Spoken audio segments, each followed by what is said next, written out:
মই কঠিয়াতলিৰ পৰা আহিছোঁ। কঠিয়াতলিৰ পৰা হয়। ক'ত যাব? মই লুতুমাই যাম বুলি আহিছিলোঁ। পানী ইমানখিনি হ'ল বুলি গম নাপাওঁ। আচ্ছা, এতিয়া ঘূৰি যাব লাগিব ইয়াৰ পৰা, ঘূৰি যাব লাগিব। কাৰণ গ'লে আকৌ ফচি যাব পাৰোঁ। ঘূৰি যাম আমি এতিয়া। মই ভাগিনজনীক লৈ আহিছিলোঁ লুতুমাই যাম বুলি। নাই, নোৱাৰিম যাব, কাৰণ কামপুৰ হৈ যাম বুলি ভাবিছিলোঁ। কামপুৰ হৈও সেইফালেও পানী হৈছে। আচ্ছা, তাতো নিশাৰী পানী বাঢ়িছে। কচুৱা, চানখোলা চবতে পানী বাঢ়িছে।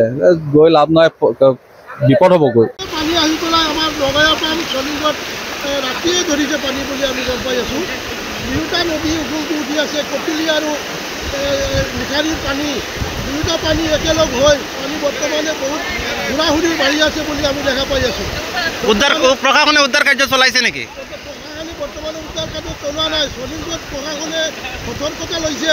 আমাৰ ডমনামুখ থানাৰ OC আৰু আমাৰ ডমনামুখ থানাৰ পুলিচ মিলি পেলাই সতৰ্কতা লৈছে, যাতে এক্সিডেণ্ট নহয় বুলি।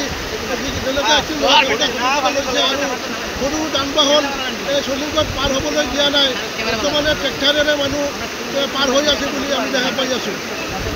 এই মুহূৰ্তত চৰকাৰ বা প্ৰশাসনক বুজাই, জিলা প্ৰশাসনক কি আহ্বান জনাব? আমি চৰকাৰ বা আমাৰ জিলাৰ ডিচিক জনাবলৈ বিচাৰিছোঁ যে বৰ্তমানে ৰাইজৰ হাহাকাৰ হৈ আছে, হাহাকাৰগ্ৰস্ত হৈ আছে। গতিকে ৰিলিফৰ ব্যৱস্থা কৰিবৰ কাৰণে আমি অনুৰোধ জনাই আছোঁ।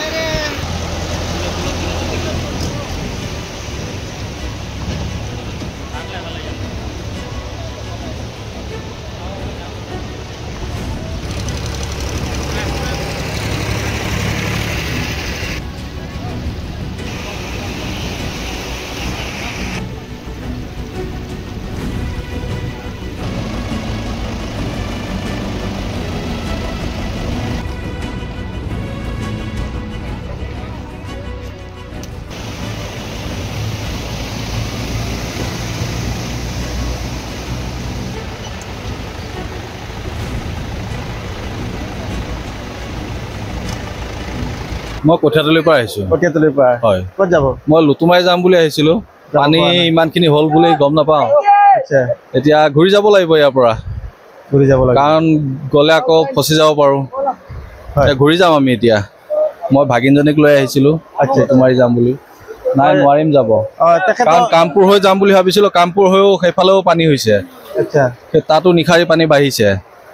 কচুৱা, চানখোলা চবতে পানী বাঢ়িছে।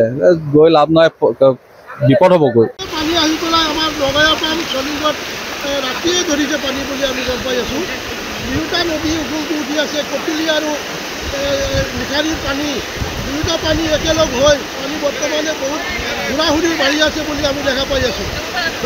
প্ৰশাসনে উদ্ধাৰ কাৰ্য চলাইছে নেকি? প্ৰশাসনে বৰ্তমানে উদ্ধাৰ কাৰ্য চলোৱা নাই। চলিগত প্ৰশাসনে সতৰ্কতা লৈছে। আমাৰ ডমনামুখ থানাৰ OC আৰু আমাৰ ডমনামুখ থানাৰ পুলিচ মিলি পেলাই সতৰ্কতা লৈছে, যাতে এক্সিডেণ্ট নহয় বুলি। যেনেকৈ সতৰ্কতা লৈছে আৰু সৰু যান বাহন চলিগত পাৰ হ'বলৈ দিয়া নাই। বৰ্তমানে ট্ৰেক্টৰেৰে মানুহ পাৰ হৈ আছে বুলি আমি দেখা পাই আছোঁ। এই মুহূৰ্তত চৰকাৰ বা প্ৰশাসনক বুজাই, জিলা প্ৰশাসনক কি আহ্বান জনাব? আমি চৰকাৰ বা আমাৰ জিলাৰ ডিচিক জনাবলৈ বিচাৰিছোঁ যে বৰ্তমানে ৰাইজৰ হাহাকাৰ হৈ আছে, হাহাকাৰগ্ৰস্ত হৈ আছে। গতিকে ৰিলিফৰ ব্যৱস্থা কৰিবৰ কাৰণে আমি অনুৰোধ জনাই আছোঁ।